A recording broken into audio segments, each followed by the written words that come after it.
मैं अभी नया नया हूँ, सब एक बार में सबके नाम तो याद नहीं होंगे लेकिन समय समय पे हम लोग मिलते रहेंगे तो धीरे धीरे नाम याद हो जाएंगे। और फिर मैं वही कहूँगा कि कभी भी कोई भी ऐसी समस्या जो आपको लगता है हम तक पहुँचानी आवश्यक है या हम तक नहीं पहुँच पाई है, या अगर पहुँची भी है तो उस तरीके का रिस्पॉन्स नहीं मिल पा रहा है जैसा होना चाहिए, तो आप मेरे संज्ञान में ला सकते हैं।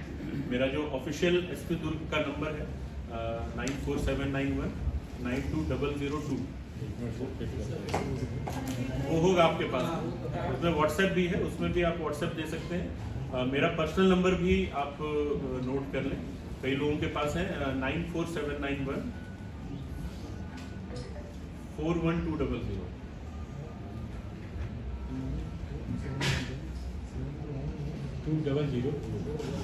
तो ये मेरे हैं। आप लोगों के कई सारे ग्रुप्स होंगे जिसमें आप लोग बाद में मुझे जोड़ेंगे। मैं रिक्वेस्ट करूंगा ऑफिशियल नंबर को जोड़ देंगे, क्योंकि पर्सनल में ऑलरेडी इतने सारे पुराने ग्रुप्स हैं कि वो फिर देख ही नहीं पाते हैं हम। तो जो ऑफिशियल नंबर है उसके उस नंबर को आप ग्रुप में जोड़ दें तो उसको मैं फिर बेहतर तरीके से मॉनिटर कर पाऊंगा।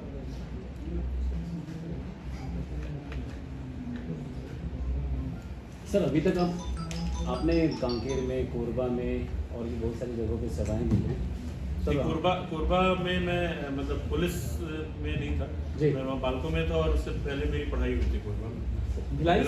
बिलासपुर, सुकमा, कांकेर और कोबरा। भिलाई से किस तरह की कनेक्टिविटी रहेगी आपकी? भिलाई मेरे जो नाना जी हैं वो नंदिनी माइंस में कार्यरत थे, तो मेरी मदर का बचपन यही भिलाई मतलब नंदिनी में बीता था और इस वजह से हम लोग हमेशा नंदिनी आना जाना होता रहता था। और फिर दूसरा जो मैंने बताया आपको, मेरी ट्रेनिंग की शुरुआत भी यहीं से हुई थी। तो शुरू के जो फील्ड के 6 महीने हैं, जो बेसिक जो प्रैक्टिकल जो लर्निंग है वो यहीं से हुई थी। तो और मुझे लगता है उस समय मेरे एसपी मयंक श्रीवास्तव सर थे, बाद में अमरीश मिश्रा सर आए थे, तो उन लोगों के गाइडेंस में काफ़ी अच्छा मौका मिला काम करने का। यहाँ पे हर तरीके की चीज़ें मतलब क्राइम भी हमने देखी, लॉ एंड ऑर्डर सिचुएशन भी देखा। और क्योंकि क्राइम ब्रांच के साथ भी कुछ दिन था मैं, तो जो अवैध गतिविधियाँ होती है उसमें भी हम लोगों ने काफ़ी काम किया था, तो एक अच्छा एक्सपोजर मिला यहाँ पे मुझे पुलिस का। सर अगर अभी रेगुलर क्राइम जो पहले ज़माने में होता था सर, महीने 1.5 महीने में कोई खूनी पकड़ाता था, कोई आरोपी पकड़ाता था, चोर पकड़ाते थे। अभी तो सर स्पेशल टीम है दुर्ग जिले में सर, और काफ़ी अच्छा काम भी कर रही है, मतलब कि बधाई के पात्र हैं वो अधिकारी जो काम कर रहे हैं। मैं नाम लूँगा तो सर वो पक्षपात हो जाएगा। तो सर इसमें अभी रेगुलरली एक प्रयास चल रहा है कि साइबर क्राइम को लेकर और खासकर जो दूसरे दिगर क्राइम है उसमें जो सीसीटीवी फुटेजेस हैं और भी बाकी चीज़ें हैं, ट्रेस करना, एड्रेस, तो इस पे इम्प्लीमेंट बड़ा फास्ट हो रहा है दुर्ग जिले में सर, पहले की अपेक्षा। पहले हम लोग सब 10-10, 15-15 दिन इंतजार करते थे कि अब आरोपी, हम लोग को लिखने का भी बड़ा मौका मिलता था कि अब तक पुलिस के हाथ बैरंग हैं, खाली रहे, ये हो गया वो हो गया, लेकिन अब सर वो लिखने का मौका नहीं मिलता अगले घंटे अपडेट आ जाता है कि 2 पकड़े गए, पूछताछ जारी है। सर इसको इम्प्रूव करने के लिए क्या सोचते हैं सर, इसको और किस तरह से इम्प्रूव किया जा सकता है? चूँकि आप नस्ली क्षेत्र में भी रहें, शहरी इलाकों में भी रहें, और दुर्ग जिला चूँकि वीआईपी जिला है, विधायक मंत्रियों का निवास आवास सब है यहाँ पर, सर उसको किस नज़र से देखते हैं और कैसा कुछ प्रणाली रही है? सबसे पहले तो धन्यवाद, आपने दुर्ग पुलिस की तारीफ की कि हमारा रिस्पांस अच्छा है। मैं चाहूँगा कि ये बरकरार रहे, बल्कि और बेहतर हो सके। एक जो मेजर डिफरेंस आया है पिछले कुछ सालों में वो यह है कि टेक्नोलॉजी पे हमारी जो डिपेंडेंस है वो थोड़ी बढ़ी है और टेक्नोलॉजी की अवेलेबिलिटी भी बढ़ी है। जैसे आज की डेट में मोबाइल की बात करें तो हम लोग कॉल डिटेल्स, पहले सिर्फ कॉल डिटेल्स से ही हम लोग ट्रैक करते थे। तो अगर किसी ने मोबाइल बंद कर दिया है या मोबाइल का यूज़ नहीं किया है, लेकिन आज की डेट में हमारे पास काफ़ी सारी टेक्नोलॉजीज ऐसी हैं जिससे हम इंटरनेट, व्हाट्सएप, फेसबुक, इंस्टा वगैरह बहुत सारे सोर्सेज जिनके थ्रू हम लोग काम कर सकते हैं, एनालिसिस कर सकते हैं। उसके अलावा सीसीटीवी कैमरे जो हैं वो भी काफ़ी ज़्यादा इफेक्टिव हैं। मतलब आजकल लोगों के अंदर जागरूकता हो गई है, तो कई लोग अपने घरों में भी लगा रहे हैं। इनफैक्ट मैं आपके माध्यम से ये अपील भी करूँगा यहाँ के लोगों से भी, और जो कुछ कमर्शियल मतलब व्यापारी संघ वगैरह होंगे कि वो आगे बढ़कर आगे आएँ और अपने अपने इलाके में, अपने अपने क्षेत्र में सीसीटीवी का कवरेज बढ़ाने में हमारी मदद करें। तो उस तरीके से टेक्नोलॉजी फास्ट हुई है। सुविधाएं मतलब जो रिसोर्सेज हैं, रिसोर्सेज भी पहले से काफ़ी बेहतर हुई, तो उसके कारण हमारा जो रिस्पॉन्स है वो बेहतर हुआ है। और इसी कड़ी में काम चल ही रहा है। आज की डेट में हम लोगों के पास में बहुत सारे एग्जाम्पल्स मौजूद हैं कि हम बाहर के लोगों को भी देखते हैं कि वहाँ पुलिसिंग में क्या बेहतर इनोवेशंस हो रहे हैं, बड़े शहरों में क्या हो रहे हैं, और उसको इम्प्लीमेंट करने का प्रयास करते हैं। दुर्ग तो ऑलरेडी काफ़ी मतलब साइबर क्राइम की बात करें या अन्य क्राइम की बात करें तो पहले से ही काफ़ी यहाँ पे एडवांस काम हो रहा है। हम छोटे ज़िलों में जैसे सुकमा की बात करें, कांकेर की बात करें, सुकमा में मैंने खुद ही जब मैं था तो एक डेडिकेटेड हमने साइबर सेल वहाँ पे बनाया था। और जो क्राइम शुरू ही हो रहा था, लेकिन अभी से बना के रखने से एक लोगों की आदत पड़ जाती है। तो हम यहाँ के एग्जाम्पल लेकर के दूसरे ज़िलों में ये कर रहे हैं, काम कर रहे हैं। तो इसी तरीके से हम लोग नई नई चीज़ें सीखते रहेंगे, टेक्नोलॉजी अडॉप्ट करते रहेंगे और लोगों का सहयोग मिलता रहेगा। बट फिर भी मैं मानता हूँ कि बेसिक पुलिसिंग भी बहुत इंपॉर्टेंट है। जरूरी। अगर हमारा फील्ड में हमारी प्रेजेंस है, हमारी विजिबिलिटी है और हमारा सूचना तंत्र मजबूत है तो सबसे ज़्यादा फायदा तो उसी को मिलता है। सर आपकी प्रायोरिटीज क्या रहेगी सर दुर्ग जिले में? मैं देख नहीं पाया। सर हाँ, दुर्ग जिला जैसा अभी बात हो रही थी कि यहाँ सारे कंपोनेंट्स हैं, तो अगेन मैं वही बोलूँगा, बेसिक पुलिसिंग तो जो सबसे इम्पोर्टेंट है वो रहेगी ही रहेगी। विजिबल पुलिसिंग कि मतलब हमारी विजिबिलिटी नज़र आए, चाहे वो पेट्रोलिंग के माध्यम से हो, चाहे वो बीट सिस्टम के माध्यम से हो, चाहे सोशल मीडिया के माध्यम से। आजकल सोशल मीडिया भी बहुत बड़ा टूल है, तो विजिबिलिटी हम अपनी बढ़ाएंगे ही बढ़ाएंगे। क्राइम प्रिवेंशन डिटेक्शन के फील्ड पे हम लोग जो भी टेक्नोलॉजी का सहारा लेकर के और अपने सूचना तंत्र से भी प्रयास करेंगे कि क्राइम को प्रिवेंट करें और अगर क्राइम हुआ है तो उसको डिटेक्ट करने का प्रयास करें। साथ साथ क्योंकि अब आगामी कुछ महीनों में चुनाव भी होने हैं, तो यहाँ पे वीआईपी मूवमेंट भी बढ़ेगा, कानून व्यवस्था की भी स्थितियाँ बनेंगी। तो इस तरीके से अपने रिसोर्सेज का इस्तेमाल करना है कि कोई भी स्थिति जो हो उससे हम आराम से निपट सकते। सर महादेव ऑनलाइन सट्टा पैनल का जो टॉपिक है काफ़ी चैलेंजिंग रहा, कोई भी उसको अभी उसके शीर्ष पायदान तक पहुंच नहीं पाया, तो उसको कैसे आप लेंगे और किस तरीके से उस फाइल पर काम करेंगे सर? महादेव ऐप पे, क्योंकि मैं जब कांकेर में था तो हमेशा मीडिया में आप लोगों के माध्यम से देखता था कि दुर्ग भिलाई में बहुत अच्छा काम हुआ है, रायपुर में भी काम अच्छा हुआ है। इनफैक्ट कांकेर में भी हम लोगों ने इस साल महादेव ऐप के कुछ लोगों को पकड़ा था। तो अब वो क्या है, बड़े लेयर्स, अलग अलग लेयर्स में उसमें काम चलता है। तो अभी हम लोग तो उसी लेवल तक पहुंच रहे हैं, मतलब जहां तक अभी हमारी रीच है। अब इसके आगे हम लोग प्रयास करेंगे कि अगर दूसरी एजेंसीज की भी मदद इसमें लेनी पड़े, बाहरी स्टेट्स की भी अगर मदद लेनी पड़े, तो जहां तक हम लोग संभव हो हम हर संभव प्रयास करेंगे और कोशिश करेंगे कि ये जो रैकेट है इसका बढ़ना हो। जिस प्रकार से एक सवाल मेरा है, जिस प्रकार से डॉक्टर अभिषेक कॉलेज साहब थे, उनके आने के बाद दुर्ग पुलिस की जो छवि थी अपने कार्यों के लिए देश में विदेश में भी लोग जाने लगे, तो आप क्या आने के बाद क्या पैटर्न रहेगा? क्या ये पैटर्न पूरी तरह से वाइंड अप हो जाएगा या फिर उस पर कंटिन्यू आप करेंगे? वाइंड अप करने का कोई सवाल ही नहीं। जब आप खुद ही बोल रहे हैं कि उस पैटर्न से देश विदेश में नाम हुआ तो फिर देखिए, मैं इस चीज को इस चीज में नहीं मानता हूँ कि पिछले ने जो किया वो गलत किया और मैं जो करूँगा वो सही करूँगा। मैं पिछले जितने भी यहाँ के पुलिस अधीक्षक रहे होंगे या जितने भी यहाँ के पुलिस अधिकारी रहे होंगे, उन्होंने जो भी अच्छे काम किए हैं मैं उन सब से सीख लेकर के आगे बढ़ूंगा।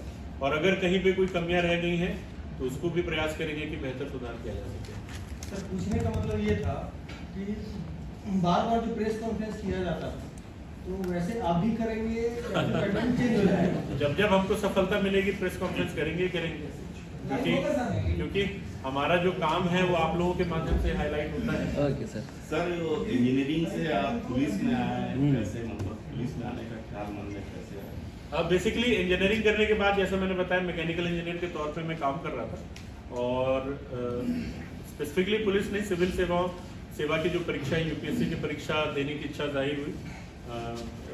कुछ एक इंसिडेंट्स हुए बालको में जब मैं था, तो जब मैंने प्रशासनिक अधिकारियों को बड़े करीब से देखा तो मुझे बड़ा इंटरेस्टिंग भी लगा, मुझे बड़ा अच्छा लगा कि भाई ये फील्ड बड़ी बढ़िया फील्ड है, दमदार टाइप की फील्ड है, बहुत अच्छा काम किया जा सकता है।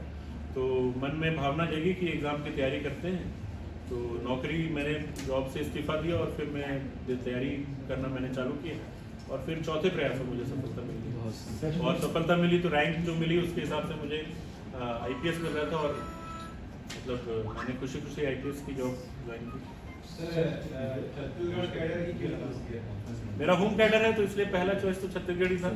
अपने होम कैडर में काम करने के बड़े सारे फायदे भी होते हैं, लाभ होता है और आपकी छोटी छोटी चीज़ें आपके परिवार तक पहुंच जाती हैं तो अच्छा रहता है। लेकिन साथ साथ लगता नहीं सर कि मतलब छत्तीसगढ़ कैडर है तो आपको पुलिसिंग करने में आपको थोड़ा दिक्कत होगी? नहीं, कोई दिक्कत नहीं है। दूसरा, छत्तीसगढ़ का जो सबसे बड़ा USP वो नक्सल। छत्तीसगढ़ बाहर में लोग हमेशा आप बात करो तो लोग यही बोलते हैं कि अरे वहाँ तो नक्सली है, मतलब उनको तो ये लगता है कि रायपुर में भी उतरेंगे और नक्सली उनको पकड़ लेंगे। तो कहीं ना कहीं वो एक छवि भी मिटाने का प्रयास है। मैं छत्तीसगढ़ वाला होकर के अगर छत्तीसगढ़ के नक्सलियों से लोहा नहीं लूंगा तो फिर कौन बाहर से लोग, मतलब बाहर से लोग आते हैं, लेकिन मैं यही कहूँ तो मुझे तो और आगे बढ़कर करना चाहिए। तो वो एक फैक्टर भी था। और होम स्टेट होने के कारण आज तक तो मुझे कभी पुलिसिंग में कोई दिक्कत नहीं है और आगे भी नहीं आएगी, मुझे पूरी उम्मीद है। अभी आप जाएंगे, अभी SP है, आगे तक जाएंगे तो DG का जब आएगा चांस आएगा आपका, तो उस समय आपको मतलब ये नहीं लगेगा कि आप दूसरा कैडर चूज किया तो ज़्यादा DG समझ मिल जाते? 2006 में मुझे नहीं मालूम था कि मैं 2023 में दुर्ग पुलिस अधीक्षक रहूँगा।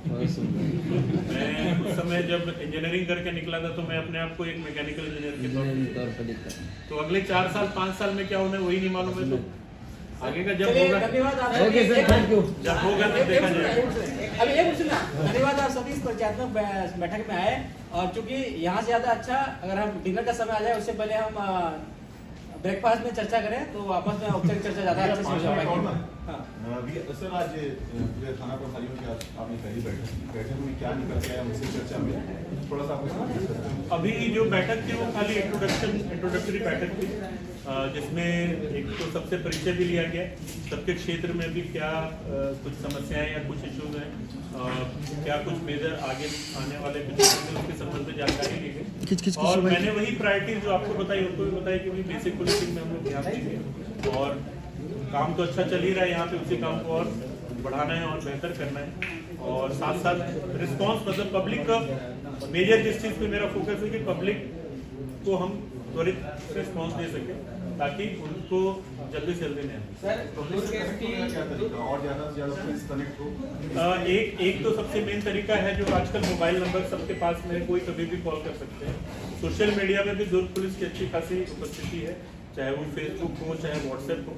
और मैं अभी क्योंकि मैंने अभी देखा नहीं है पूरा अपना सोशल मीडिया साइबर सेल में किस तरीके से कार्रवाई चल रही है, तो जो भी नई टेक्नोलॉजी हो रही है उसका फायदा उठा करके हम लोगों से मिलेंगे। तीसरा, मैंने ये भी सभी थाना प्रभारियों से कहा है कि जो चलित थाने का कंसेप्ट होता है ग्रामीण क्षेत्रों में होता है, हम प्रयास करेंगे कि शहरों में भी अलग अलग जो लोकेशन है वहाँ पे कुछ इस तरीके के शिविर हो जहाँ पे लोगों को जागरूकता भी अभियान भी चलाया जाए और लोगों से फीडबैक लिया जाए। सर ये कह रहा था, दुर्ग एसपी ने ड्रंक एंड ड्राइव और ट्रैफिक को लेकर बहुत अच्छा काम किया है, अपराध पे काफी अच्छा काम किया। उनके जो अधीनस्थ अधिकारी या जो भी हैं वो पीछे रह जाते तो खुद सड़कों पर उतरते थे, तो क्या आपको उस रूप में देखा जा सकेगा, क्या कैसा है? बिल्कुल परिस्थिति के हिसाब से मैं एक्शन लूंगा। अगर मुझे लगेगा कि मुझे उतरने की आवश्यकता है तो मैं उतरूंगा। अगर मुझे लगेगा कि अभी जो मेरे साथी हैं वो लोग बेहतर काम कर रहे हैं तो उनको, मतलब जैसा भी परिस्थिति होगी, मतलब मैं ये नहीं कह रहा हूँ कि मैं बिल्कुल नहीं उतरूंगा और मैं ये भी नहीं कह रहा हूँ कि मैं हर स्थिति में वहाँ पे। विशाली का एक वीडियो वायरल हो रहा है, उसमें लिखा है दुर्ग एसपीएफ से पर लोग जाने की बात की स्थिति और वहाँ एक दूसरे को मार काट रहा है सब लोग। अभी तक तो मैंने देखा नहीं, एक बार मैं देख लेता हूँ। आम पब्लिक आपको पैराग्राफ मिल सकती है? 24 घंटे में अवेलेबल हूँ, फ़ोन पे भी और पर्सनली भी। मैं जब तक ऑफिस है तब तक ऑफिस में भी मिल सकते हैं, ऑफिस के बाहर भी अगर किसी को आवश्यकता हो मुझसे मिलने की हमेशा संपर्क कर सकते हैं। कैंप ऑफिस भी मेरा कैंप ऑफिस। सर एक छोटा सा रिक्वेस्ट है सर आपसे, पहले अभिषेक पल्लव जी ने हम सबकी आदत बिगाड़ी है, जितने चैनल वाले सर बंच में हैं 5-5-10 करके भी बाइट लेते हैं ना सर, तो 5 बार में बाइट पूरी होती है सर। तो ये एनर्जी को आप भी बरकरार करके रखिएगा, बरकरार रखिएगा ताकि सभी के ज़रूरतें पूरी हो जाए बाइट वाली न्यूज़ चैनल पर। ठीक है, थैंक यू सर।